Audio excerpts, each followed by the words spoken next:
here's the third cutting grass I haven't gotten to yet. If they need more feed, we can go make it for them. You know, it's not a, that's kind of a non-issue. With the reduction in cows, they don't need the same amount of feed.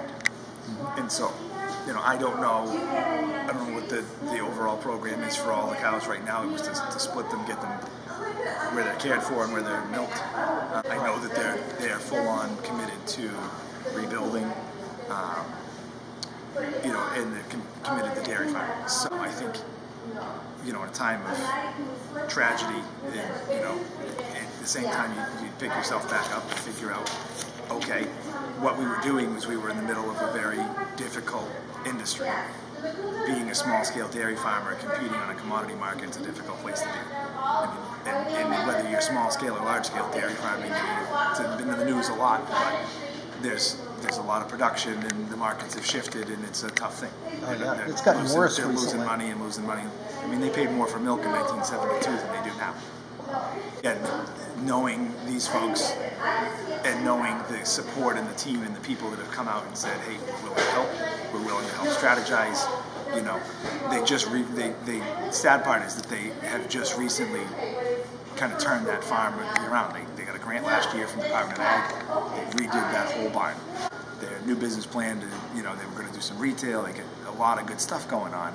And it's like, oh, it almost takes the winds out of your sails. We're going to host a big fundraiser here Saturday, November 3rd. What we're looking to do is, you know, I don't know all of the details. The Lions Club is committed and said, yes, we are involved. We will coordinate and do the Lions share. I'm sure there's opportunities for sponsorships from, you know, anybody that want, you know, whether you show up and you know, I don't know the structure, if it's going to be $20 a ticket and you know, we serve a meal and we get some music and, you know, hay rides, whatever, make an event of it, raffles, and I mean, you name it. But that'd be great. There's a lot of people, there's a lot of goodwill because of this family that's been so involved in the community forever. I mean, the impact of the entire family on the community has been great. I mean, hell, every class play or a class float has been on a hay wagon from Cherry Hill Farm. I mean, you name it, just there's always their involvement, but at the same time, it's like you drive by and you go, that icon needs to stay there in some capacity. Oh yeah, it's you know, small scale farming can be a disadvantage, but the advantage that they have is they're in a community that is supportive.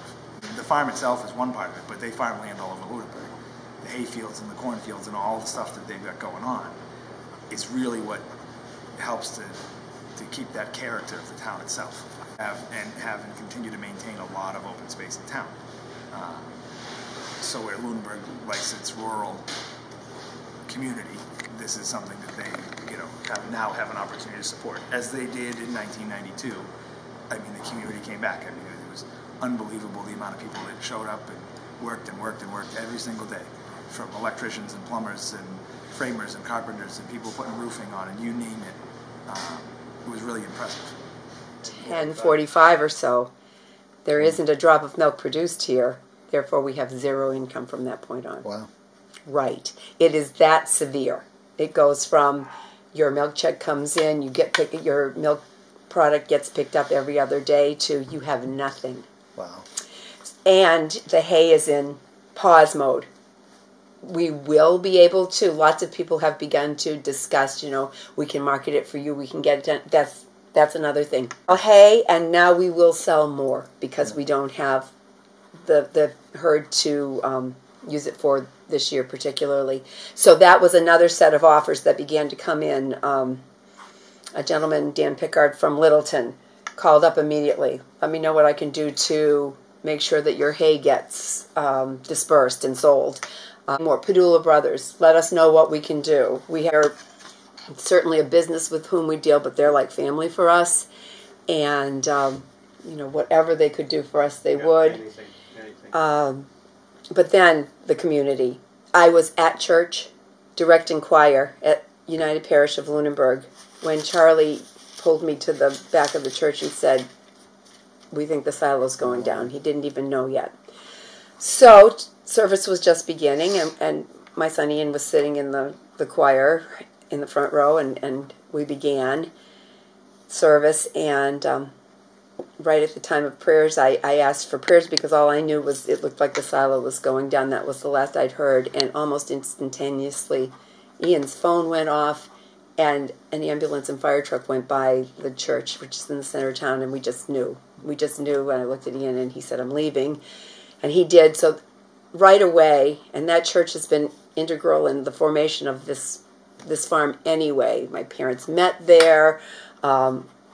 We had a previous disaster in 1992 when the barn burned, and that church took on, literally built the barn that was just collapsed. The Lunenburg Lions immediately jumped in and started the account. Springdale Farm. Yeah, Littleton. Jamie and Paula Cruz in Littleton sent up a big box of apples, but the offer that came with that box of apples is we have many Jamaican laborers who are muscular, and if you need them now, we'll send them down. The heifers that are not milking, that need the least amount of attention. So they are housed right now, still here on the farm. But Jim Latanzi has what we would call the middle schoolers. They need more cautious feeding and observation. And then there are 4 local farms that are milking the dairy cattle. Yeah. One's in Barrie, one's in Winchendon, one's in Dunstable, and then Stillman's right here in Lunenburg. 2 of the bottlers, the milk handlers that produce their own milk, Stillman's and Mark Shaw out of Kingsborough, Tewksbury? Kingsborough. Both brought down fresh whole milk because they knew we wouldn't have any. Because, of course, we always got ours from the cows. I mean, just those little thoughtful things. Exactly. 2 of our part-time employees, because they missed a cow so much, the next day they went to see all the cows at every location, and they just said, yeah, come on in and see your cows. Feel better. Yeah, Billow. Little Billow. Her mother is Willow. And I was feeding her that morning out of her own mother's milk, out of a bottle, right in front of her own mother. She was there. Her mother was lapping her off, and she was right there. Wow. And I was on my hands and knees, and I mean, inches from where everything happened. Wow. They nursed their mother, but then we milked them out to make sure we get all of that first milk, the colostrum, and so we filled up 2 half-gallons, and she had drunk a good half-gallon and maybe a pint more even, but I had another half-gallon, and I said, I think we should hold on to this, and he said, yeah, because sometimes cows get finicky, they don't give as much milk the next milk and things like that. Let's just save it in case she doesn't have any tonight. Well, before there was a tonight, we had no more cows on the farm, and we still had that bottle of colostrum that we could feed little Billow. So her own mother's milk and the supercharged milk, not just plain old whole milk, but real colostrum that you want to feed babies. It's sad that we lost her. Yeah. I mean, there's no doubt that it is. She was the next to the oldest cow we had. Really? She was 11. And some of the things we did to mitigate what she needed was we would just put her out in the back corral right behind the barn, and we didn't make her go down into the far pasture. And so that morning when they put out all the cows, she stayed right in that little spot, right? That's why when we saw the silo going, my brother Raymond moved her to the other side. And she turned around and came back, and by that point it was too late for him. He knew better than to go back over there. There was something about her. Animals have instincts. We know this so well. Most of them ran. And she didn't. And she could have moved. She had enough ability to do. So I don't know. I don't know about her, but she was 11. Her name was Eggo, E-G-G-O. She came out. The names. Well, her mother's name had been Pop-Tart. That's it. They're definitely like family. Those cows are because of the expenses of the past couple years that were such down years for milk price.